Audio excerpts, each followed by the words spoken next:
back when I was 17, I used to babysit for our neighbor, who at the time was a single mother who happened to be going through a particularly nasty divorce. She had 2 young sons, one of which was 8 years old, while the other was only around 18 months. They were absolutely adorable, and very well-behaved kids, but you could tell that they were going through a lot, and the older one definitely showed signs of stress over the whole thing. I'll never forget the time he asked me why his daddy couldn't live with them anymore, and it honestly broke my heart. Not because I didn't have an answer for him, but because to hear it would have just been too much to bear, too much for anyone to bear. Anyway, after a few months of her being alone, she finally decided to get back on the old dating horse. I was so happy for her. After such a rough time, she deserved to find happiness again, to find someone who had the wherewithal to be a real father to those 2 adorable little boys. So one night, she leaves on her date and says she'll be back around midnight, and not a moment later. Only, she doesn't tell me exactly where she's going, and I have no way to contact her because this was back in the 80s and no one had a cell phone. Well, they did exist, but not in the available, commercial sense. It was all landlines back then, otherwise this might not have gone the way it did. So on the night in question, I'm chilling on the couch, absent-mindedly flicking through the TV channels. I'd put the kids to bed an hour previous, they're sleeping like rocks, and everything seems fine and dandy.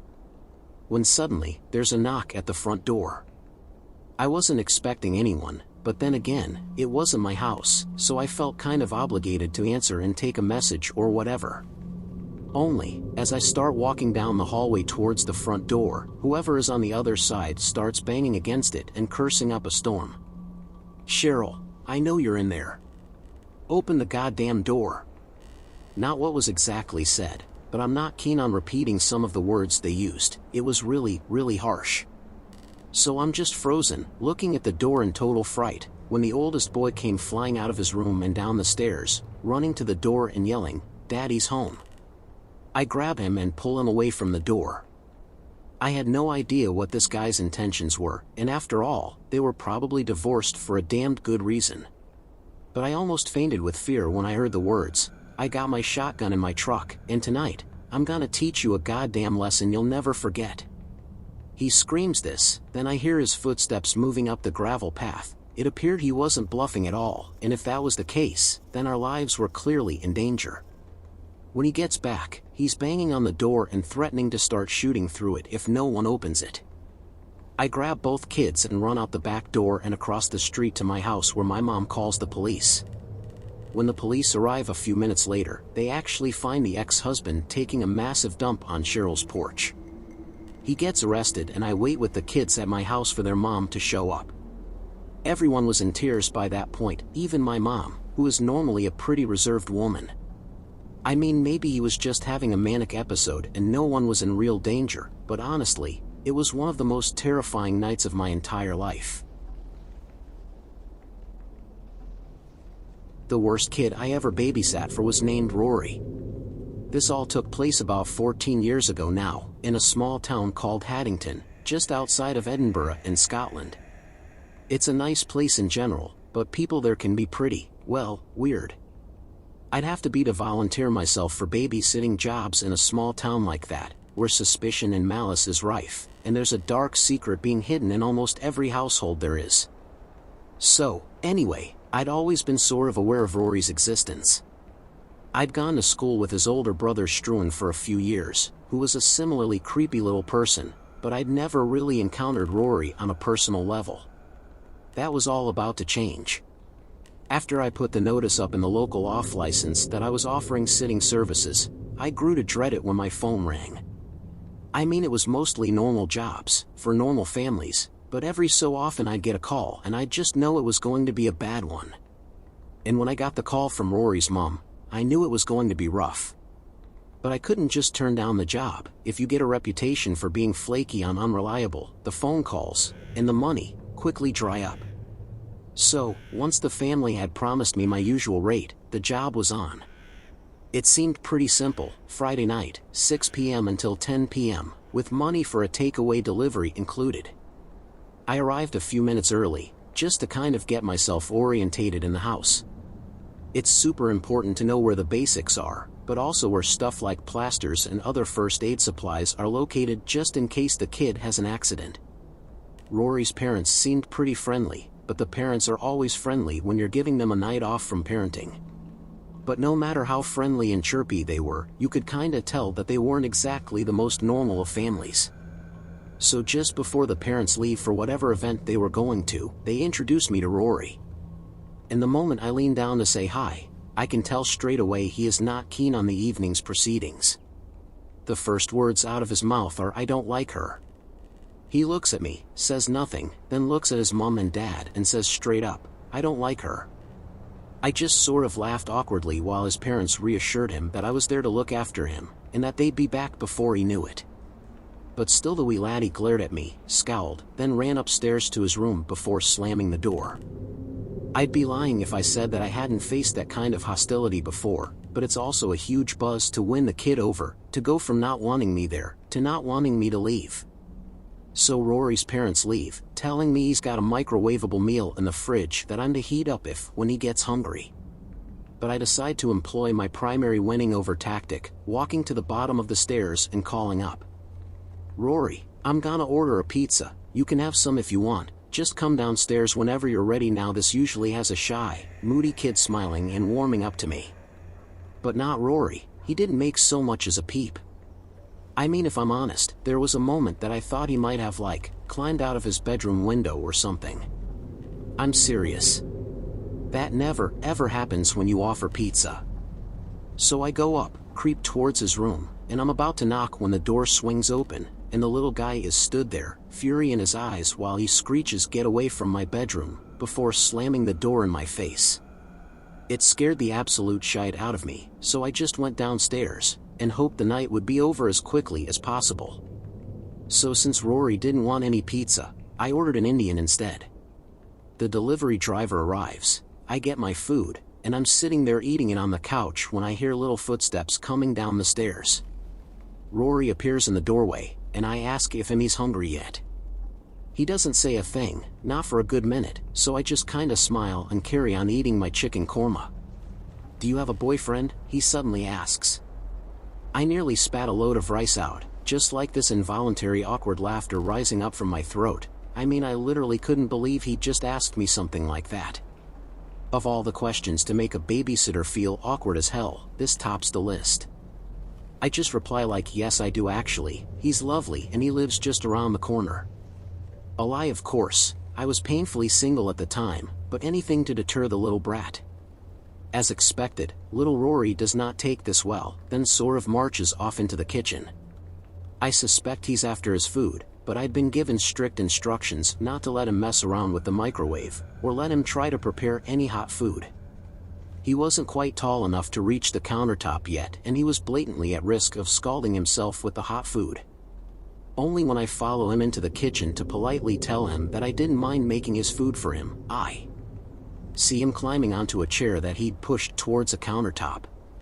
Just as I'm about to stop him, he pulls the biggest kitchen knife he can find out of the knife block, before turning towards me with the biggest, most evil-looking grin on his face. I turn, run out of the kitchen and slam the door behind me, leaning on it to prevent him from getting through. That's when the little bastard starts stabbing the door, or at least that's what it sounded like, and it wasn't the thicket of wood, so I squeal in fear, and hold my body away from the door while leaning on the door handle. I had to hold that door shut for a full half hour while we proceeded to absolutely trash the kitchen. I could hear plates breaking, glasses smashing, all kinds of chaos going on behind the door. I called the parents with the intention of telling them they had to come home immediately, but they actually just patched my calls. I was left alone, to basically barricade myself inside the living room for the remaining few hours of the night. When the parents got back, they went mental, proper rage, and refused to pay me for my services. They basically blamed me for his shocking behavior, and swore blind that they'd be telling everyone what a horrible babysitter I was. I cried all the way home. Luckily, the calls didn't dry up, and I actually talked to one family who said they completely sympathized with what had happened, knowing full well what a nightmare child that little brat could be. So that's the scariest time I ever had babysitting, and I implore you, if you're getting into it, be very careful who you choose to babysit for. Non-payment could have been the best possible outcome to that night, as I might not even be here to be able to tell this story. Okay, so, for the longest time in my teenage years, I earned a few bucks a week by doing babysitting work. It always made me giggle at how there are so many urban legends based around babysitting. The serial killer that stalks the unwitting teen, the call coming from inside the house, pretty much every Halloween movie in some manner that seems to present babysitting as the vocation of those with a death wish. When in reality, the only thing likely to kill you is the boredom. Sure, you get a bratty kid and it makes an evening a little more challenging. But get a good one, and you're basically sat on a couch for hours on end, watching tedious cable TV shows, and counting the minutes until the parents get home. Saying that, I did babysit for one family that ended in a frankly terrifying experience that ended up in me never, ever sitting for them, ever again. It only happened once, but sometimes, once is enough. So I arrive at this big old house, a few blocks away from my parents' house, at around 6:31 Friday evening. The parents of the kid seem charming as hell, and the kid is one of the more adorable little tykes I've had the good fortune of minding. We go over a brief list of rules, what the kid is and isn't allowed to eat, how much I'll be paid, how long I'll be sitting for, that sort of thing. Then the parents head out to whatever fancy party they had been planning on attending. All goes well for a little while. The kid wouldn't eat their carrot batons, but when I pretended they were delicious by taking little bites myself, they soon broke into a smile and pretty much demolished the little bowl of hummus we were sharing. With the kid fed, I give her a bath, tuck her into bed, and that's that. It was honestly one of the easier jobs I'd had, right up until the sun started to go down. So once the kid is asleep, I head downstairs to order a pizza on the parents' dollar. Like I said, they were perfectly nice and polite when we first met, and it's not often a job comes with free food. Pizza arrives pretty quickly, and I even tipped the delivery guy a few dollars just to say thank you for being so fast. He's literally counting out the change in dollar bills when his head snaps to the side, like he's looking into the bushes at the side of the house. I ask him if everything is okay, peering out from the door to see what he's looking at, but there's nothing, just dark bushes. He says something along the lines of "guess I'm just tired, my mind's playing tricks on me," laughs awkwardly, then walks back to his car while thanking me again for the tip. I didn't think anything of it. I mean, it was probably a cat or something, right? So I go back inside to eat, have a full-on carb overload, and end up just lying there on the couch watching TLC. There were these big bay windows in the family's TV room, and I had drawn the curtains earlier to block out the glare on the TV.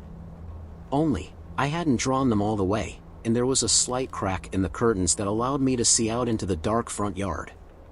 At one point, my eyes were drawn to this little crack, and I could swear I saw a dark shape where streetlights were previously visible. I sit up, focusing my eyes on the shape and wondering if it were my mind playing tricks on me this time, when it moved. I wasn't going nuts. I had been looking at someone, or something, who was in turn looking at me through the big old windows. That's about when I started to freak out. I had been super chilled all evening, but now I was getting that distinctly paranoid feeling, like someone was watching me, someone who didn't exactly have the best of intentions. I run around the house, making sure all the doors and windows are locked as a precaution, all before keeping their cordless phone as close as possible so that, if it came to it, I could call the cops. I was sure I had seen someone, but the chances of them just vacating the area at the sight of flashing lights, then returning later, would be a huge possibility, and a terrifying one at that.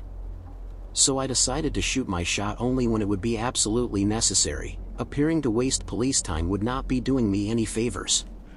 I suppose I'm just trying to explain why I didn't call the cops right away. I've had friends of mine say they'd have just called 911 right then and there. But I wasn't 100% sure of anything right then. I'd seen a shape, not Michael Myers pointing a knife at me. Life isn't black and white most of the time. Anyway, I've secured all the windows and doors, shoved the cordless phone into my hoodie's front pouch, and have even positioned a little league bat near the couch so that I was sort of armed. So by that point, I started to feel relatively safe again. If there was some creeper lurking outside looking to prey on a teenage babysitter, they would get one hell of a rude awakening when I waved my bat at them and screamed that the cops were on the way. So I lie back on the couch, but naturally find myself unable to relax. I open the curtains back up so I can see if anyone is hanging around in the front yard, keeping my eyes on the windows every so often in between watching whatever social train wreck is on TLC. Nothing happens for a while, and I start to think it was all just in my head or something, right about the time I get up to wander into the kitchen to grab a drink of water. As I'm in there, I get that intense feeling that I'm being watched. I turn, to see that same dark shape in the kitchen window, only this time, I rush into action. I hammer 911 into the phone, telling the dispatcher I need the cops to, address redacted, ASAP, that there's a home invasion in progress. I honestly don't know if it was the adrenaline, or I was just sick of goddamn pervs thinking they can get away with stuff like that. But I just sorta charged. After screaming out that the cops were on their way, I ran into the TV room, grabbed the little lead bat, and just ran for the back door which lead out of the kitchen and into the backyard. What happened next is frankly astounding. As I ran at the guy, baseball bat in hand, ready to bash him goddamn brains out right there in the yard, I recognized him instantly. It was a face I'd seen before, not long ago at all. It was the kid's dad. So, long story short, the dad of the kid I'd been babysitting had, for whatever reason, decided he needed to see what kind of babysitter I was. So apparently, he drove his wife to whatever party they were headed to, turned back, saying he'd forgotten something, then decided to watch me over the course of about an hour or two to see if I was worth the cash they were spending. Obviously, since no crime was actually committed, there was no one to charge.